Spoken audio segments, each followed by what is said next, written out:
السلام علیکم ورحمۃ اللہ وبرکاتہ۔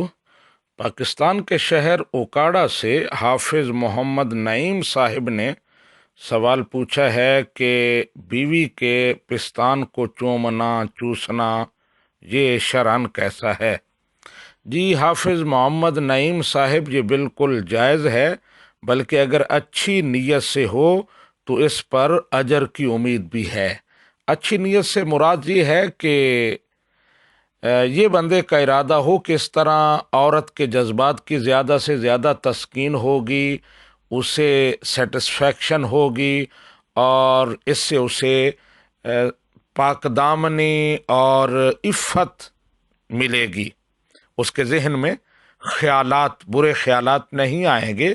تو اس ارادے سے اگر ہو تو یہ اجر کا باعث ہے۔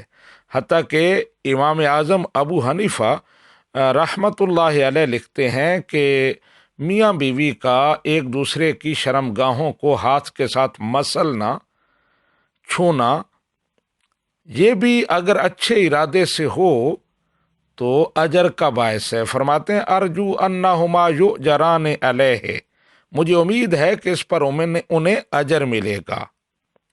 اصل اس کی بیک گراؤنڈ یہ ہے کہ زنا کے دوائی، یعنی وہ کام، وہ چیزیں جو زنا کی طرف بندے کو لے جاتی ہیں، غیر محرم عورتوں کے ساتھ اختلاط، ان کے ساتھ اٹھنا بیٹھنا، ان کے ساتھ باتیں کرنا، یہ شریعت میں مبغوض ہیں۔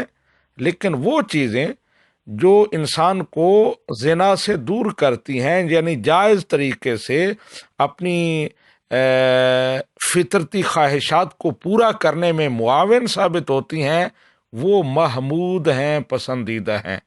تو جب اپنی اہلیہ کے ساتھ آپ اس طرح کا پیار کریں گے اور آپ کے جذبات کی زیادہ سے زیادہ تسکین ہوگی، تو پھر آپ کو بھی عفت و پاک دامنی ملے گی۔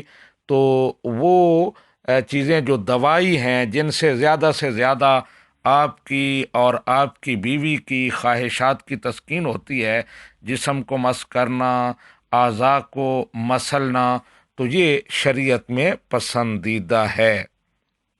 لیکن یہ خیال رہے کہ اگر بیوی کے پستان چوسنے سے دودھ آ جاتا ہے تو اس کا نگلنا، حلق سے نیچے اتارنا حرام ہے۔ منہ میں آ جائے تو کوئی مذائقہ نہیں ہے، کیونکہ وہ نجس نہیں، پاک ہے، لیکن اس کو پینا، نگلنا یہ حرام ہے۔